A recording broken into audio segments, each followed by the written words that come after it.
Hi, everybody, and welcome to Serie A Chronicles, the morning after, well, it's the lunchtime after the night before, this feels like, because this was the weekend when we had the Derby d'Italia, we had the Derby di Roma, and we had a little bit of a warm-up for all of that with Atalanta Napoli on Saturday. It's a huge weekend in Serie A, and Mina and I thought, why don't we get an extra person on to help us get through it all? We've got Adriano Del Monte on today as a special guest who was live at the Olimpico. I'm going to bring him in just 1 second, and Mina as well. Just wanted to let you know before we get started today that we have been talking about what we're going to be doing when the league takes a break in just a few days. We're going to be doing some sort of World Cup podcast. We haven't quite worked out all the details just yet, but just so you know in advance, even though Italy aren't there, we're going to give you some content through the World Cup as well. So that's to look forward to. Also, my producer wants me to let you know that we've got Patreon videos now. So we're going to start uploading video content of our podcast onto there so that you can watch us as well as listen to us if you so prefer. But Mina, hi, and also hello to Adriano. I guess we should start with the important question for Adriano, which is, Adriano, you were in Rome, you were at the Derby. What did you have for dinner before the game? After the game, probably, it's an early kickoff. Wonderful question. Great to be with you both, as always.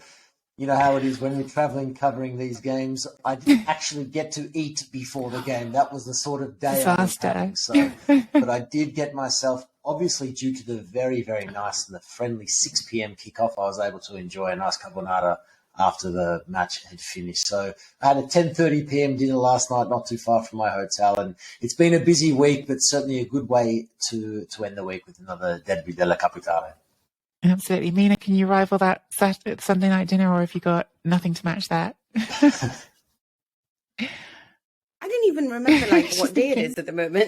I feel like I'm really... Have you ever had that feeling when you just wake up from a nap and you're like, where am I? I feel like that right now. Yes. So, yes, all I can tell you is that when I travel to Italy, I always end up not eating because of the timings and everything's closed. And I get used to London where there's always food at any time of year. And it's just not like that around everywhere else. Yeah, that is true. It's very different in Italy. I always think when people ask me for the Olimpico specifically for that, there's a little place called Trapizzino near the stadium that does these sort of very Roman sandwiches. They've got, if you're brave enough, you can have things like tripe in them, which is a very Roman dish. Personally, I can't stomach tripe. It's not for me, but they have some less controversial choices as well. But we should get to the game. Let's start with that one. There were 3 really big games, as I said, this weekend in Serie A. But certainly the Derby di Roma was one of the big ones. Lazio beating Roma 1-0 despite no Milinkovic-Savic, no Ciro Immobile. I think if you'd said that to me at the start of the season, I would have been pretty shocked that was how that game would shake out. But of course, the Derby is always the Derby. Adriano, let's start with the, I guess, the big picture question. You were there live. Did you think this was more a reflection of what Lazio did right or what Roma did wrong? Very interesting way to put it to get going. Obviously, the match from the atmosphere and that experience always lives up to expectations. The match on the pitch, a strange one, especially the first half hour. Both teams very, very slow to get going. Obviously, Lazio taking a full advantage of a mistake defensively by Ibanez, and then Felipe Anderson with the goal. Look, in the end, I have to give the credit to Lazio because they held firm. They've been so strong defensively over the course of the season. They were without arguably their 2 best players, and they come away with 3 points in their away Olimpico visit. So a slightly hostile atmosphere towards them, and I was very impressed with the way that they stuck firm, and then they held out. They got the points. Roma, I was very disappointed with particularly their attacking approach, particularly their lack of creativity and idea in the final third.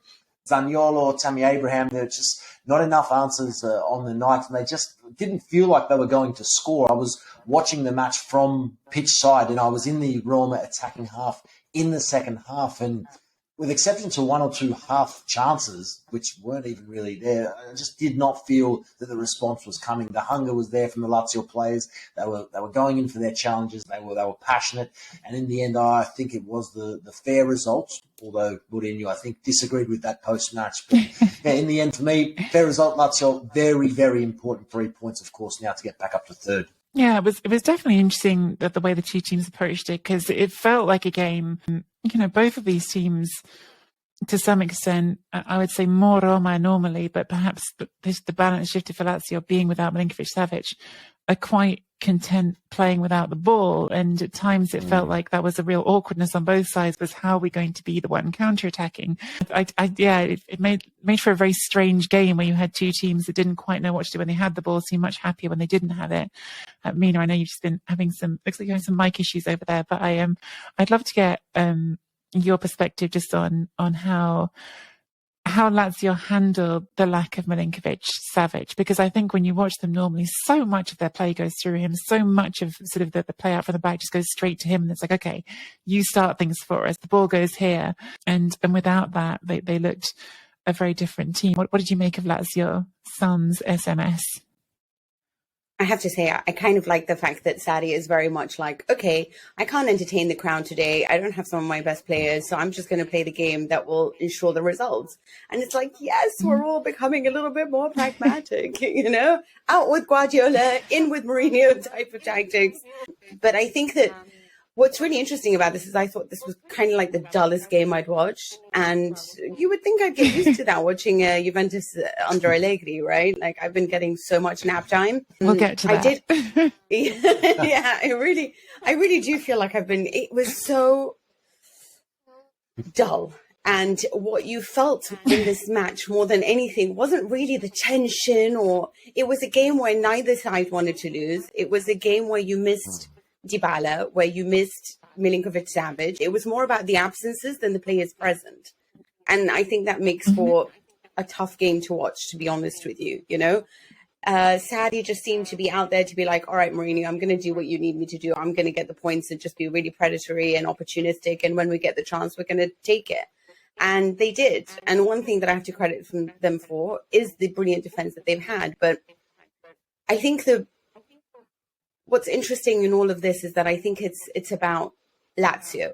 Lazio right now are a side that, okay, they have shocked us against Salernitana, but otherwise they play really good football. But what we're seeing now is that they can do anything that you need them to do. So they'll get you the points either way. They won't always entertain like they should, but I think it's about right now. They're strong defensively.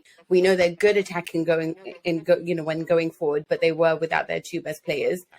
And for Roma, I think there's more questions to be asked here, because why are they so bad in attack? And I do feel sorry for them in the sense that Tammy Abraham is not really scoring the chances that he was scoring. Belotti, Shomurodov, all these options that they have are not really enticing to watch. They circulate the ball far too slowly. And they do make mistakes at the back, so they can't really just rely on just having a solid defense. And this is the problem that they have. They need to improve their attack. We thought we'd see more of it. And is it now just totally dependent on Dybala? Because Zaniolo is great, but he's like a guy who just wants to do everything on his own all the time. So it can be frustrating to watch. And no one is very good at finishing. So are there more questions for Roma? It's not even about the loss, because I don't think Lazio was spectacular. So it's not like I'm saying, oh, yeah, this is brilliant from Lazio. We always expect more. But for Mourinho, which way is this team going to go? Because I don't see enough in defense and I don't see enough in attack either. Yeah. Gosh, there's so many layers in what just got said. Peel the onion. Obviously. Well, I mean, Roma are having problems up front, and without wanting to hammer one guy, Tammy Abraham is in nowhere near the form he was last season, and that is hurting.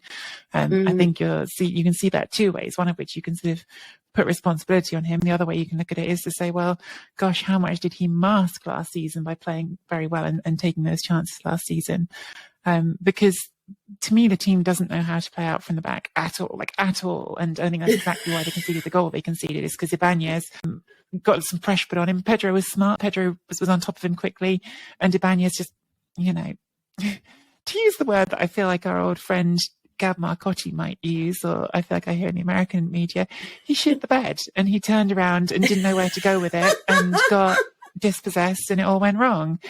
And yeah, that is something that, without wanting to hammer the old points again, it's very classically problems Mourinho teams have had in the not so distant past in other places too. And is that magic starting to wear off?